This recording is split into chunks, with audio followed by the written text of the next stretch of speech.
लेकिन हम 5 तारीख तक इंतज़ार करेंगे। लेकिन अगर 5 तारीख को भी अगर पानी नहीं छोड़ा जाता तो फिर हम पुनः 6 तारीख को गोनकाटा बिरेल चौक पर धरने पर बैठेंगे। पानी की मांग को लेकर के पिछले 1 महीने से प्रयासरत है और पठार संघर्ष समिति के माध्यम से हमने कलेक्टर महोदय को ज्ञापन भी दिया है। आंदोलन की चेतावनी से डगमगाया प्रशासन। आनन फानन में पठार संघर्ष समिति और किसानों के साथ की गई बैठक। 5 मई को बांध से छोड़ा जाएगा पानी। 2 राज्यों की संयुक्त सिंचाई परियोजना राजीव सागर बांध का पानी बावनथड़ी नदी में छोड़े जाने की मांग को लेकर लगातार प्रशासनिक अधिकारियों को ज्ञापन सौंपने और निवेदन करने के बाद भी नदी में पानी नहीं छोड़े जाने से नाराज पठार संघर्ष समिति और 2 राज्यों के किसानों ने 4 मई से बोनकट्टा बैरियर चौक में अनिश्चितकालीन धरना प्रदर्शन आंदोलन की चेतावनी दी थी। इस चेतावनी के बाद प्रशासन डगमगा गया और अब हर हाल में इस धरना प्रदर्शन आंदोलन को रोकने की तैयारी में है। इसी प्रशासनिक तैयारी के चलते कलेक्टर मृणाल मीणा के निर्देशन पर शुक्रवार को दोपहर 2 बजे जनपद पंचायत के सभा हाल में एसडीएम मधुवंतराव ध्रुवे, राजीव सागर परियोजना अनुविभागीय अधिकारी के पारधी, थाना प्रभारी तिरोड़ी ने पठार संघर्ष समिति, राष्ट्रीय किसान मजदूर महासंघ और पड़ोसी राज्य महाराष्ट्र के किसानों के प्रतिनिधियों के साथ बैठक की।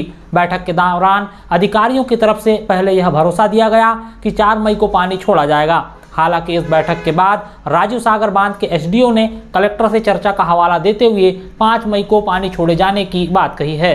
वहीं जनसंपर्क विभाग के द्वारा भी 5 मई को बांध का पानी नदी में छोड़े जाने की बात कही गई है।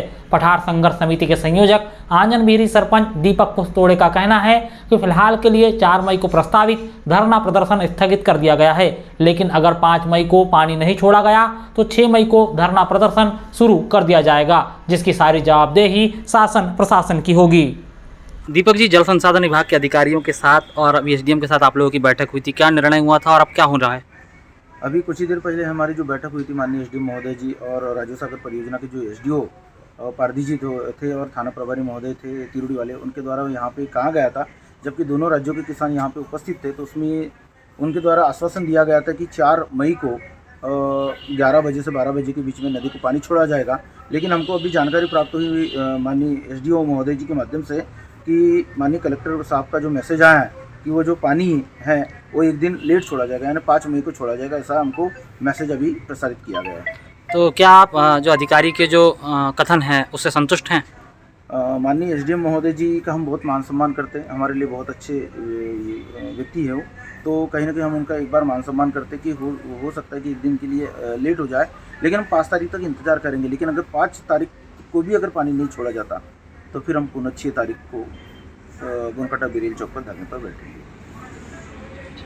विगत वर्ष अपेक्षाकृत कम बारिश होने से पूरे क्षेत्र में इसका गहरा प्रभाव पड़ा है। पठार अंचल में 2 राज्यों की जीवनदायिनी बावनथड़ी नदी के किनारे के गांव में इस कदर हालात हैं कि कई गांवों में नल जल योजना बंद हो गई है और जिन किसानों ने रबी के सीजन में धान की खेती की थी उनकी फसल बर्बाद हो गई। किसानों को मजबूरन फसलों को काटकर पशुचारे के रूप में इस्तेमाल करना पड़ा। पठार अंचल के लोगों की समस्या को ध्यान में रखते हुए पठार संघर्ष समिति काफी लंबे समय से बांध का पानी नदी में छोड़ने की मांग कर रही थी ताकि नदी किनारे गांवों का भूजल स्तर बना रहे और ग्रामीणों को पीने का पानी उपलब्ध हो। पठार संघर्ष समिति पदाधिकारियों ने 2 अप्रैल को कलेक्टर कार्यालय पहुंचकर पठार अंचल और पड़ोसी राज्य महाराष्ट्र के गांवों से प्रशासनिक अधिकारियों को अवगत कराते हुए ज्ञापन सौंपा और पानी छोड़ने की मांग रखी। जब प्रशासन ने इस पर गंभीरता नहीं दिखाई तो फिर 17 अप्रैल को करीब 15 ग्राम पंचायतों के मांग पत्र के साथ कलेक्टर कार्यालय में फिर ज्ञापन सौंपा गया और इस बार साफ शब्दों में चेतावनी दी गई कि अगर पानी नहीं छोड़ा गया तो दोनों ही राज्यों के किसान बोनकट्टा बैरियर चौक में धरना प्रदर्शन करेंगे। जिसके बाद शुक्रवार को बैठक हुई। पठार संघर्ष समिति और महाराष्ट्र राज्य के किसानों की मांग को जायज ठहराते हुए राष्ट्रीय किसान मजदूर महासंघ ने प्रस्तावित धरना प्रदर्शन को अपना समर्थन दे दिया। शुक्रवार को जब अधिकारियों ने पठार संघर्ष समिति और महाराष्ट्र के किसानों से चर्चा करने के लिए बैठक बुलाई तो इस बैठक में महासंघ के जिलाध्यक्ष खोवेंद्र तुरकर, ईश्वरी प्रसाद बिसेन, ब्लॉक अध्यक्ष मिनेश राजसुरकर और अन्य पदाधिकारी भी शामिल हुए। महासंघ ने कहा कि अगर पठार अंचल के किसानों की मांग को अनसुना किया गया और धरना प्रदर्शन हुआ तो महासंघ भी इसे अपना समर्थन देते हुए सड़क पर उतरेगा। महाराष्ट्र से लोभी। अच्छा, मुंगुस मारे जी, 2 राज्यों के जो जीवनदायिनी बावनथड़ी नदी है, यहाँ पानी बिल्कुल सूख चुका हुआ है। आज बैठक थी, आप लोग जो महाराष्ट्र में क्या स्थिति है पानी को लेकर के? पीने का पानी की समस्या है और उसके बाद में जो अपने किसान भाइयों के लिए जो पानी की किल्लत आ रही है, जो कुएं हमारे नदी में है और वो वर्षों पुराने बावड़ी डैम बनने के पहले से वहाँ हमारे कुएं हैं। आज उनकी विगत गति यानी पानी है ही नहीं कुएं में, और वो अभी पानी नहीं छोड़ेंगे तो किसानों की जो फसल है, गन्ना है, धान है, ये सूख जाएंगे और पीने के पानी की किल्लत बहुत बढ़ गई। अच्छा, नदी की जो हालात हैं आज मौजूदा स्थिति में, क्या वजह देखते हैं आप, क्यों ऐसी हुई है नदी? नदी के हालात ऐसे है कि गवर्नमेंट बोलती है कि रेती के जो फंड है, रेती बेचेंगे तब गवर्नमेंट को कुछ महसूल मिलेगा, और उसके वजह से जो रेत जा रही है उसके वजह से नीति के हालात बंजर जैसे होते जाएंगे और आगे चल के हमारे भविष्य की जो पीढ़ी है उसको बहुत ही तकलीफ हो जाएगी। क्या मांग करेंगे आप मध्य प्रदेश शासन से? मध्य प्रदेश शासन से और महाराष्ट्र शासन से दोनों से हम ये मांग करेंगे कि इसको बचाना ही अपने लिए बहुत बेहतर होगा और जीवनदायिनी और अपनी माँ समझ के अपने को उसको एक नदी को अपने को बचाना होगा।